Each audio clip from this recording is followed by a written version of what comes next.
Well, to be decipherable and to be for the lyrics to be recognizable, there's a power to that as well, Yeah. because there's no mistaking what your intent is at that point. Yes. Uh, I have the same feeling like you had with Converge about Neurosis. Oh Neurosis is yeah. my all-time favorite band. When I was younger, Oh yes. I had no idea what they were talking. They were still like a Yeah. crust punk band when I got into them, and they stopped being as brutal vocally, but started really tapping into some very psychically incredible lyric passages that some of it's almost like haiku. It's Yeah. these meditations on existence, uh, that you can actually tell what they're talking about now, Yeah. 25 years later. It's undeniable when you get to that level, I think. And a lot of that, I think, does have to do with the fact that Scott Kelly and Steve Von Till are not just going for like, "Rah!" There's a lot more happening there. That's Yeah. another artist that actually, you remind me of, or he reminds me of you, would be Steve Von Till from Neurosis, because he did have that arc where it started out in hardcore and then his solo stuff, very singer-songwriter, but in the darkest way possible. N Mystical. Yeah, Yeah.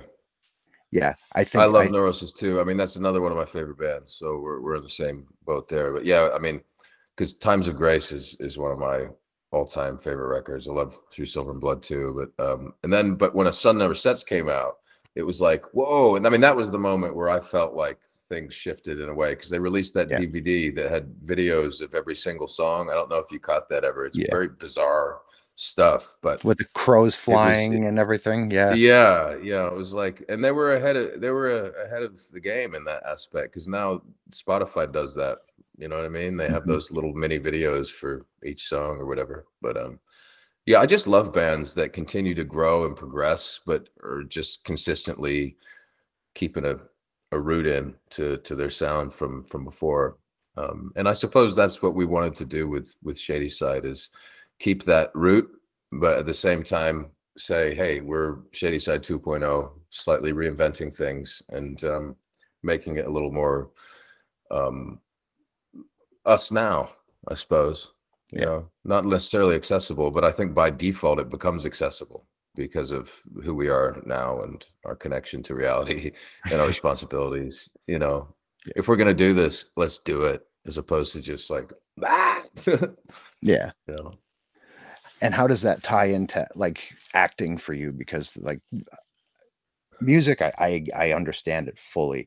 I was in drama in high school, and that was the end of it as far as acting was for me, but as Lucky. far as self-expression is concerned, and as far as, like, trying to tap into that same root via acting, is it vastly dissimilar?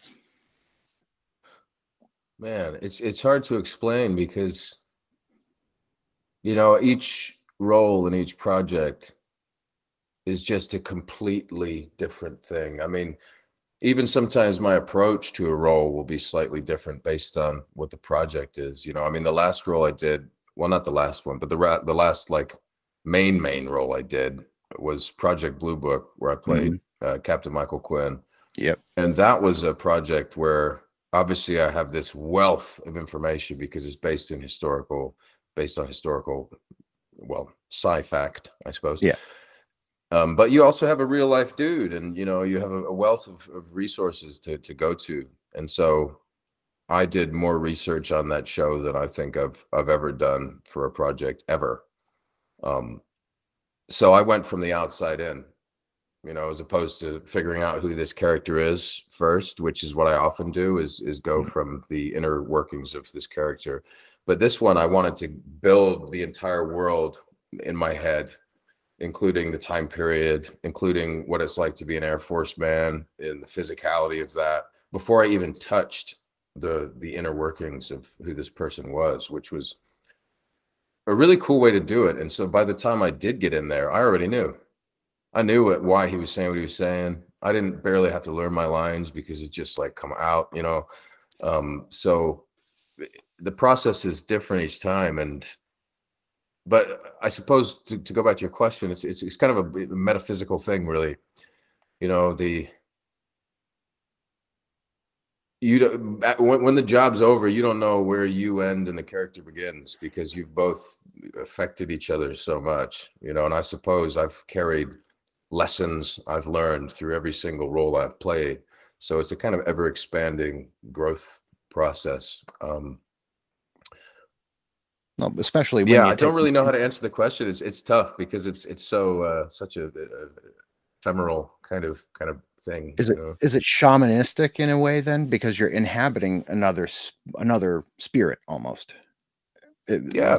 Does that make sense? Because like if I'm sitting talking to you now, you're not Enzo, you're you're not the Mm, captain. You know what I'm saying?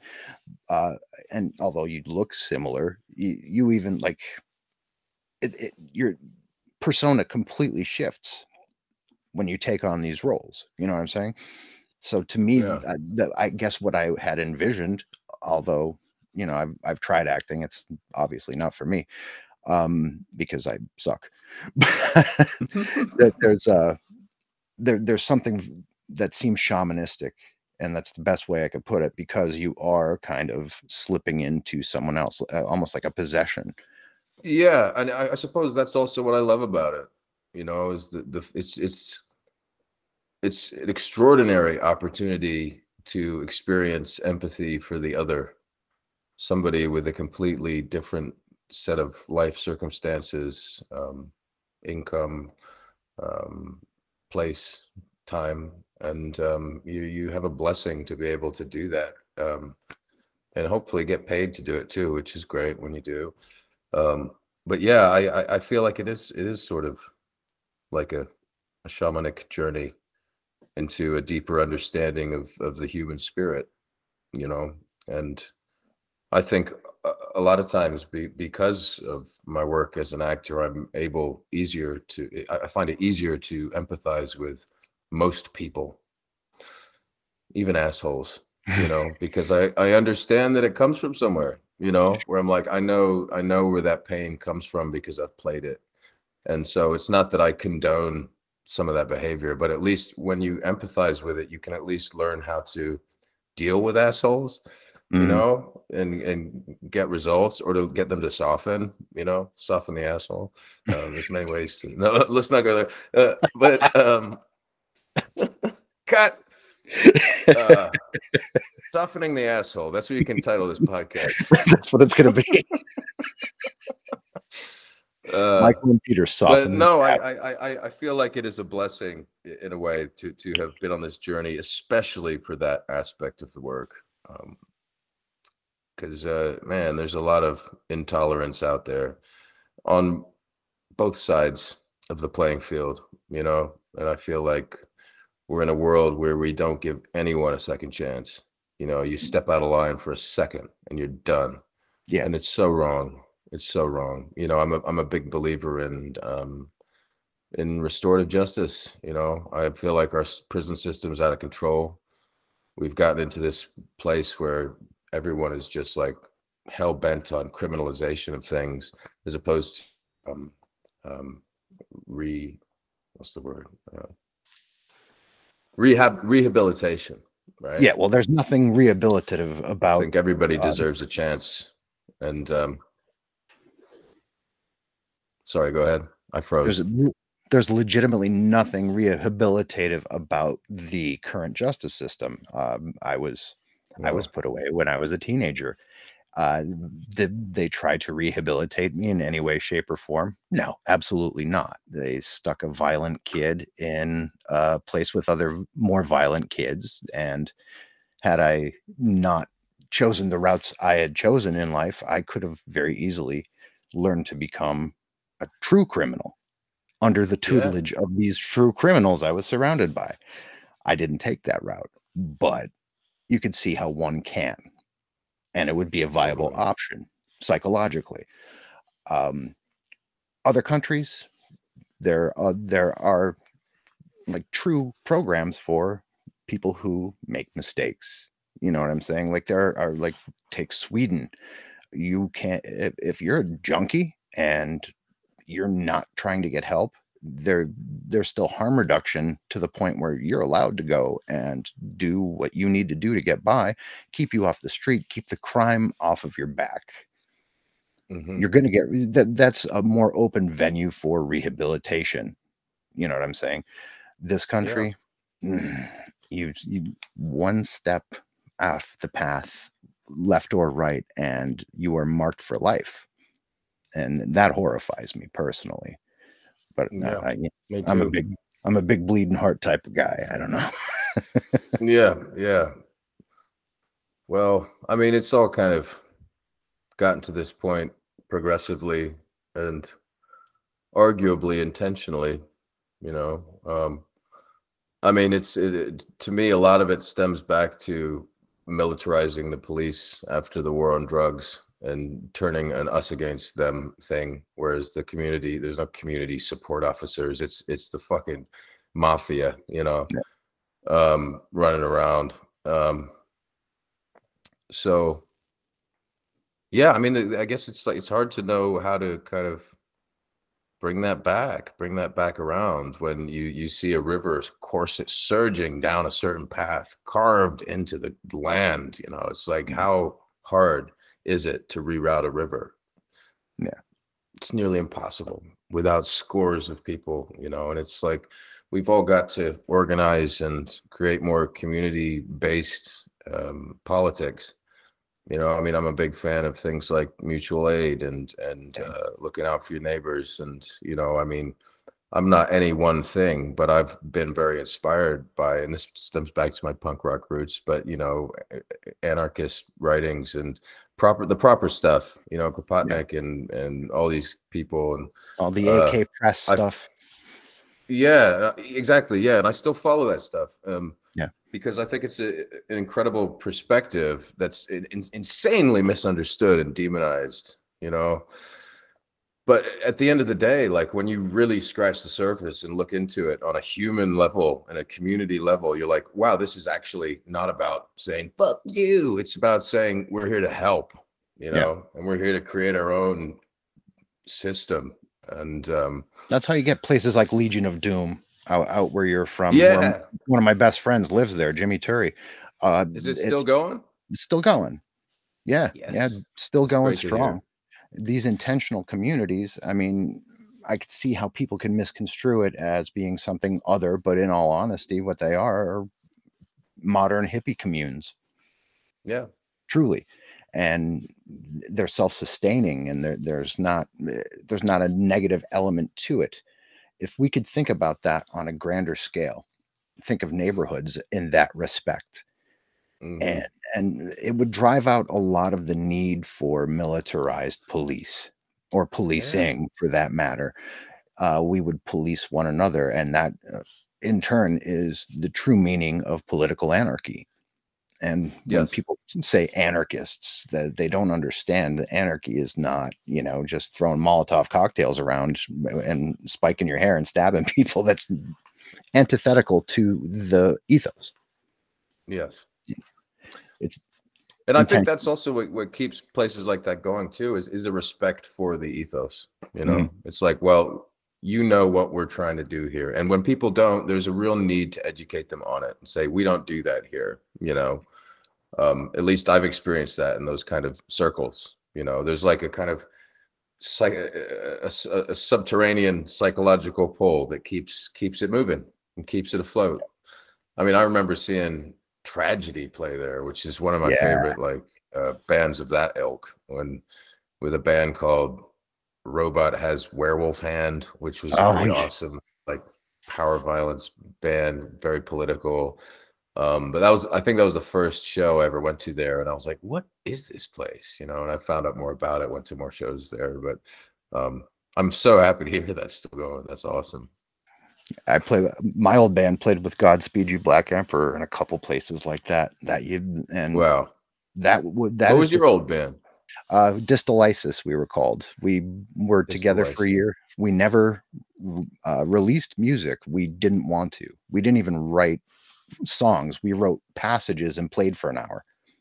And Too we were punk just, rock for me, bro. Way too punk rock. No, just playing. That's and awesome. it was basically like jamming on stage for an hour, and it always came together pretty well, but, we fit in well with them for that time period. Of But course. the Yeah. thing about that sort of, music making, it's not timeless, it's really just of that what we were doing anyway, it was just of a time, and it ran its course, and then a couple guys left and became an albatross. I don't know if you remember an albatross at all. Yeah. They just Yeah, put some new stuff out last year, I yeah. think, which I was very happy to see. Their singer That's and cool. bass player are my childhood best friends. We all kinda grew up together, and Oh, that cool.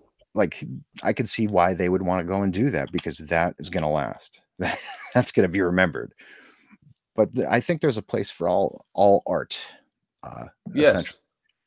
is I what do I'm too. And I mean, I'm a fan of mixed bills too, you know. And I mean, this is what we're doing with the upcoming Shady Side shows. Is like we didn't want to have bands that were just of our ilk. You know, we have Clemmer playing. We've got Bribing Senators, which is more like I suppose pop punk in a way, and we have Yard Boss, which is edgier.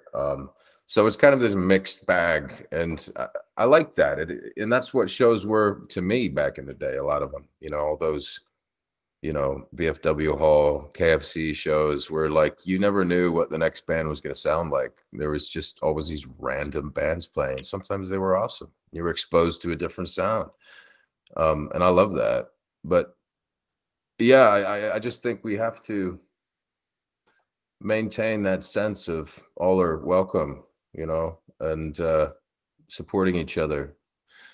It's very overly competitive at the moment and all about like what you know you represent and how that relates to me, and is it a good look if we play together, or is it, how many followers do you have and stuff like this. We've gotten into this very stupid social media driven high school vibe, calling people out and gossiping and like popularity contest shit, and I think like we should look at it like that. This is an element of this is very toxic, and as much as it's good to get your music out there, we've got to really refrain, I think, from getting into the toxic elements of that and bringing people down and support people, man. I mean, there was a time when I used to always feel the need to be like, oh, this band fucking sucks, and like talking yeah, about it, or like I hate Muse, like if you like Muse you're a dumbass, like stuff like that, right? And then there came a time, I don't know when that switch happened, where I was like, man, Justin Bieber's fucking awesome. mhm, He's a businessman. It's so hard to be in that kind of spotlight. He's still alive, dude. He's still yeah. alive. I mean, that is commendable. And I'm not a fan, but like I No, take my I think hat once off you to hit anybody 30 who's still doing this. What? I think once you hit 30, I think that's the tipping point. It was for me when it stopped Yeah, being like, "Oh, this one's a sellout. That's not punk enough. That's right. not this enough. That's not that enough." And I got to a point where like, "Wait, dude, like, am I really gonna shit on Lady Gaga? She's incredible. She's like a gothic disco diva. Yeah. I love Could it. I do I kind that? of No. I couldn't. No. No, absolutely not. These people are way beyond me with what they're doing, and for Well, me it also to comes down to the fact, like, if something makes somebody happy, why are you gonna shit on that? right. Like it's so hard to find those moments in this current world. I mean, not to sound grim, but it is. But look, if someone's going around and Kid Rock makes them fucking happy and they want to blast Kid Rock, like, do it, brother. Yeah, Feel empowered by that. As long as you're not hating on other people and being racist, you're good. yeah, Like enjoy the music you like and share it with people. And I have no right to gatekeep what good music is. And I think nobody has a right to do that.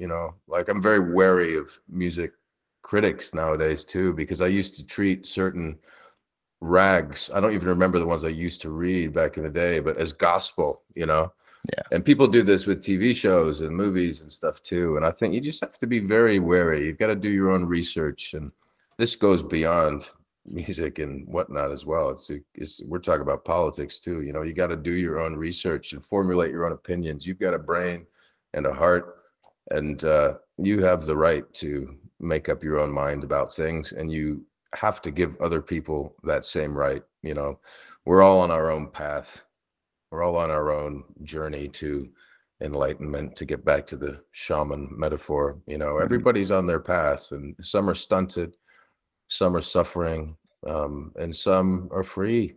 And how dare we, you know, shackle others based on our own small idea of what the world is, you know?